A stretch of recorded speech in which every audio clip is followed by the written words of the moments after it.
Good morning! Welcome back to my YouTube channel, Commander ni Marcos, at sa ating Facebook page, Alma Vlog. Ayan. At 5 AM nga po, nag-prepare na kami. Naligo ako at nag-prepare sila Marcos sa sasakyan. At ngayong araw, yung pag-uwi natin sa ating bahay, sa Quezon. Ayan. At iuwi na natin yung biyanan ko. At syempre, uuwi na tayo ng Bicol. At kumustahin yung mga beneficiary natin doon. At eto na yung final. At sana wala nang mag-berya. Ayan. At syempre, madami tayong mission na gagawin pag-uwi. Back to reality tayo. Pero kahit nagbakasyon tayo dito sa Norte, ay nagawa pa rin natin yung trabaho natin bilang charity vlogger, kasi naka-scout kagaya ni Marcos, naka-vlog siya ng ilang family. Ako naman, naka-vlog naman ako ng isang pamilya. Ayan. At syempre, kami ni Buboy, nakapag-vlog pa kami ng travel, kung saan kami nagpunta. Ayan, kung anong ginawa ni Buboy, kung ano yung pakikisama sa amin ni Buboy. Ayan. Abangan nyo yung vlog natin sa pagbalik sa Bicol. At binabaybay na nga namin ang daan palabas ng Isabela. At sana God, gabayan mo kami sa aming biyahe ngayong araw. At sana wala nang maging aberya sa ating paglalakbay patungo sa bayan kung saan tayo tumutulong ng ating kababayan na mahihirap. May bagong sombrero si Buboy. Sana mo. Bagay na bagay. Patay na yata may ari. Buhay pa naman, nakita ko ng 50-50. Kaya nga nahulog. Ba't nag-50-50 yun? Nagsama yung loob nun at paborito niya yung sombrero ay wala. Kado baka mag 50-50 din ako. Paramdam sa iyo yung Buboy. Ay di yun. Nakausap ko pa lang gabi. Nag-chat sa akin. Ay, sombrero ko, balik mo.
Ano, Buboy? Ready ka nang umuwi? Sa Kapalongga? Pwede naman, ma'am. Kung uuwi na eh. Namimiss mo na doon sa inyo. Hindi naman po, gano'n pa rin. Ganun pa din. Gano'n ka napagod ka sa biyahe kahapon? Hindi naman po ako napagod, ma'am. Ayos lang. Sanay naman tayo sa mga malalayong biyahe. Oo. Pag gising nila Buboy, namili sila ng ano yung piniprito mo? Tinapa? Tinapa po yung pinabili po yung gulaman. Oo, nagpiprito ng tinapa. Nag-grade sila ng tinapa tsaka itlog umagahan namin. Oo. Kumusta tulog mo kagabi? Ayos naman po. Ayos naman. Mandala ko pala nakukontak mo si mama mo. Yung kagabi po, nakaka-chat po. Anong sinasabi? Wala man po, nangangamusta lang. Hindi naman naiinip at medyo natagaling kang hindi Hindi naman po. At sabi nga niya ay ayos lang yan at nandiyan ka. Sabi niya. Okay. Sabi ko, baka ang uwi ko ay baka tunog pa na taon. Niloloko mo? Ayos lang naman daw, sabi. Ayos lang daw. Okay. Kumusta daw yung natin doon? Project? Okay naman? Hindi ko na itatanong pero sabi niya ay tapos na daw po. Kung hindi ko naman po tinanong. Sabi ko ay siguro baka nagawa na. Naluluha? Hindi, baka nagawa na po. Akala ko na naluha si mama mo. Sigurado namimiss ka na nun kasi sanay na naandun ka, ano? Hindi rin po siguro. At Si Buboy nakasama namin ng mga ilang araw tayo nagkakasama, Buboy? matagal na rin ma'am, mga ilang linggo na rin po. Kasi mga 3 linggo, ano? Yata. Mahigit po yata. Oo, mag-aapat, mag-isang buwan na. Parang mag-iisang buwan na po at mahigit 2 linggo po din yata sa Isbaylan. Oo. Tapos sa ospital. Opo. Dami nating pagsubukan, no? Ako na po. Pero okay lang yan. At ano, naandito na tayo. Maraming pagsubok. Baka po sa job ibinigay nung sa taas. At baka tinitingnan lang niya kung kayang lagpasan. Oo. Diyan naman po kasi makikita yung yung pananalig mo sa Panginoon kung gaano katibay. Oo. Pagka kaya mo yung pagsubok. Mga pagsubok sa buhay, ano? Opo. Oo, tama yan. Tsaka, kumusta naman yung mga may hirap na napagdaanan mo sa Isabela, syempre, sa bukid, sa ano? Okay lang naman po. Sa akin, ayos lang naman po yun. Kahit anong ganang gawain. Sanay naman po. Tsaka, yun naman po talaga yung trabaho ko rin. Yung kahit nung wala pa ako dito sa Mactan. Dito sa Sa Camarines Norte. Kasi nasa Albay ka dati, ano? Hindi, Batangas po ako naglaki. Pero ako po ay namunod sa... Kasi sa Batangas po, medyo probinsya. Na parang probinsya siya, pero parang ano na rin siya, yung city, ganun po. Kasi marami din mga kabahayan, mga tao. Pero sanay ka din sa bukid. Kasi doon po ay may bukid din sa Batangas. Yun, sige, magluto ka ng ugahan natin at ano, uwi na tayo bukas. Sa isang araw pala. Ay, problema po. Ayan. Grabe si Buboy. Pero after lahat nito, Buboy, willing ka pang sasama sa amin sa mga mission? Ay, kung ako po tatanungin ma'am, sa akin po, pwede ako. Sa akin po, okay lang po kahit kung kung saan man pupunta, kung saan yung pagtulungan, pwede po. Kaya lang, ewan ko lang po sa inyo. Oo, okay lang. Okay lang naman at syempre para may kasama kami. Diba? Okay. Tsaka sabi ng mga viewers natin na maganda yan kesa yung naandun ka na nakikipag-arawan. Hindi ka pinaliwanag ko rin po kay mama. Oo. Na sabi ko, hindi naman po kasi trabaho yung, hindi naman po Laro. walwalan yung pinuntahan ko, Oo. hindi trabaho naman. Oo. At maganda na rin po at yung mga kasama ko, kayo, ay hindi naman po yung Iba-iba. yung ibang tao tapos yung sasabihin mo na magtuturo ng mga kalukuhan. Hindi maganda. Oo. Yun yung dapat iwasan yung mga yung mga bad influence. Yun yung dapat iwasan na kasamahin, hindi yung mga ganitong charity work. Di ba? Ang gandang pakinggan kasi nakakatulong ka ng kapwa mo kahit yun nga, Kahit sa sama-sama. pamamaraan po na hindi man sa'yo galing yung itinutulong nyo, itinutulong mo, at least masarap pa rin sa pakiramdam na meron ka pa rin nagawa na mabuti sa kapwa. Tama, oo. At yun po, masaya po. Tsaka yung parang ganyan, yung tulungan lang din naman, di ba? Parang yung ganitong trabaho namin, pag-vlog, kung ano yung kita yung vlog namin, doon natin pupunta sa beneficiary. Yun naman yung yung pinaka talaga ng charity work, hindi yung kung saan-saan lang hindi yung pinang-bibisyo o pinang Kaya po. At yun po yung masasabi ko sa ngayon. Masaya naman po, masaya. Minsan ay medyo nalulungkot lang ako at na Namimiss mo yung magulang mo. Hindi naman po. Bukod sa ano, nandun na po tayo. Yung ibig sabihin, parang inisip ko, baka pag uwi ko, ay si mama ay maraming mga ano, dun sa Muktan. Oo. Yung mga halimbawa, mga utang. Oo, yun yung iniisip mo. Opo, yun po iniisip ko kasi sa akin po, naawa naman po sa kanya at siyempre, banda na rin siya. Oo. At saka, hindi na, yung kailangan naman dapat yung hindi naman kailangan dapat utangin sana Huwag nang ano huwag nang utangin. Oo. At kung may pambili naman, ibili na lang. Oo. Tsaka kung kaya naman mag-extra, di ba? For example, ikaw nga, nakikipagtrabaho ka sa amin. Opo.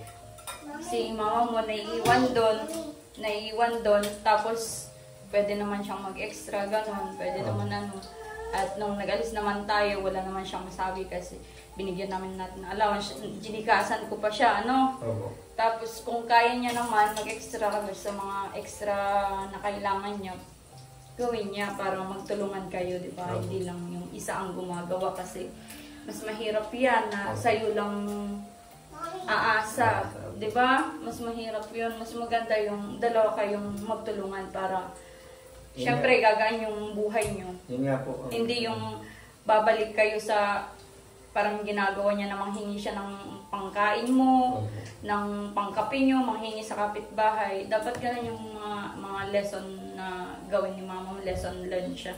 Dapat sa mga nangyari sa buhay nyo. Ngayon, may pabahay na sa inyo, maayos na yung tahanan nyo. Dapat magpursige din si mama mo. At syempre, alam ko naman ikaw nagpupursigido ka sa buhay, ano? Ako lang, ang sa akin po, ma'am, ay lagi po sinasabi na yung tanaw na utangan doon po sa inyo, sa lahat ng taong nagtulong, nagpagpuluan sa bahay namin. Andun pa rin po, hindi naman nawawala at yung respeto po ng bilang tao rin kayo, bilang tao rin ako sa nagkakausap. Ayun po. Nandun pa rin naman po, hindi naman nawawala. Oo. At lagi ko pong sinasabi na maraming salamat sa inyo po lahat. Tsaka ito naman ay ginagawa namin sa abot ng aming mga kaya. Kung ano yung kakayahan namin, yun lang yung pwede namin i-share, hindi yung advice lang namin sa mga beneficiary namin na parang sa inyo, natulungan namin, napabahayan namin na oo, napabahayan, nabigyan ng ayuda, nabibigyan man ng ayuda tuwing vlog. Pero hindi yon panghabang buhay na tulong. Yun yung ina-advise namin. Kaya gusto namin magpursige din ang mga beneficiary namin na kagaya nyo. Siyempre, kailangan nyo din kumayod kasi pare-parehas din naman tayong may pamilya, di ba? Ganun yun. Ganun. Oo. Yun yung mga ina-advise namin. Kaya kung mabigyan kayo ng pagkakataon na may trabaho or mabigyan kayo ng pangnegosyo, ganun. Dapat i-push yun, ano? Oo. At yun nga po, lagi kong naman liwanag at pinapa kay mama. Salamat naman po at naintindihan naman na niya. Oo. Naman niya. Sabi ko po sa kanya, magtrabaho ka, mama. Magtatrabaho rin ako para may mangyari sa buhay. Hindi yung dalawa kayo doon sa bundok. Hindi yung laging nandyan, nasa bundok, nasa Muktan, na wala namang pinaghuhugutan na may magkatrabaho man, kaya lang putol-putol din po. Kaya sabi ko sa kay mama, mas mabuti siguro kung gusto mong magtrabaho ka, ako magtatrabaho din. Yun po ang sabi ko kay mama. Salamat naman po at nakaintindihan naman niya at sabi naman niya na, sige anak, kung gano'n ay wala namang problema. Wala namang problema. Wala nang syempre yan. Sige, mag-breakfast na tayo. Sige po. Okay. Nagawin ko yung ginagawa ko. Boy, yung ginagawa mo? Gagamas mo. Nagagamas ka? Pangitingnan ay. Pangitingnan. Grabe si Boy. Linilinisan yung harapan ng bahay. Good job. Lapit pa rin yung bayaran ay. Ah? Lapit ko na itong bayaran. Ah, malapit na? Itong bahay? Siguro mga 10 years ago. Oh, babayaran mo na, no? Babayaran ko na yan. Oh, talagang sipag ni Buboy. Tara, magpa-inject tayo ng aso. Ay, wala po kong susunod. Mag-bold star ka muna Naglaba nga po ako at na-stack baga tayo ng ilang araw sa ano. sa hotel. Opo, hindi naman makapaglaba dun. Oo. Kaya naglaba muna ako kanina. Okay lang yan. Wala na nga masuot. Okay lang yan. Sumama ka na lang. Nakaganyan ka lang. Ayaw po. Ay, sinasabi ni mama mo na balat mo na parang birth Siguro po. Yeah. mart mo. Yan nasa likod. Ano? Oh, hindi ko naman po kasi Okay. nakikita din. Libag. Libag yan. Ah? Libag. Libag nga. Parang libag talaga ay. Libag mo yan. Oh, yan yung sinasabi niyang birthmark nung bata ka, no? Siguro po yan po. Hindi ko naman nakikita. Kasi sinasabi niya nung baby ka pa daw ay tinatagkal niya yung ano, parang libag nga sa likod mo. Oo. Talagang sanay ko sa ano-ano, Buboy, mga ganyan. Mga gawaing bahay. Wala po kong magawa din eh. Oh, ba't di ka matulog? Hindi naman po kinantok. Pilitin mo. Maaga kang natulog kagabi? Maaga po. Wala namang ginagawa. Walang ginagawa. Grabe si Buboy. Tara na, sama na. Wala nga po akong damit. Bilan kita dun sa ano, ukay-ukay. Mahirap po nakaubad. Okay lang yan. Doon ka sa sasakyan, tapos mabili ako ng damit mo o di maisusot ka. Tara na. Bangon na, bangon na. Tayo! Tapusin ko lang po. Ah? Tapusin ko lang. Tatapusin mo lang. Oo. Maaga pa naman. Maaga pa naman, alas 2 na, Buboy. Tapusin ko lang po. Kakunti na. Aba. Grabe si Buboy. Dami mo pating alagang langaw. Ano? Paulan na naman. Yan, sinama ko si Buboy dito at ano, wala na daw siya may suot. Ayan. Ano yung suot mo? Basa? Medyo basa pa. Basa nga. Oh, grabe. Ay, bili tayo ng t-shirt. Kawawa naman, kakanti pala yung damit niya. Ayan. Short! May short ka? Laro po. Naglaba po. Ah. Tuyo na?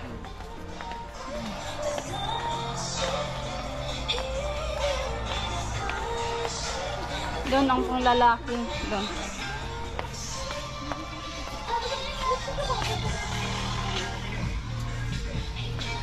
Dito ang mga panlalaki. Bobsy. Ikaw, kung anong gusto mong t-shirt? Tingin ka na ng t-shirt dito. Medyo basa yung damit niya at wala pong dryer, wala pa kaming washing dyan sa bahay. Ah? Ano? Ayos na. Ah? Ayos na po ito. Hindi, basa nga yan. Ito, pink. Isang pink. Hindi man siya pink na ano.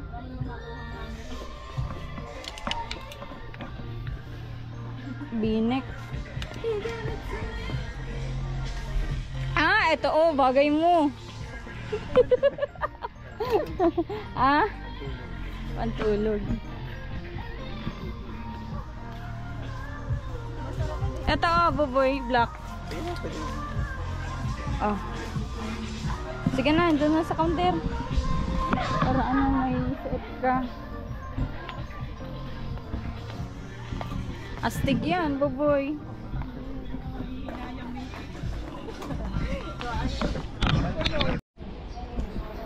Yan, t-shirt ni Buboy.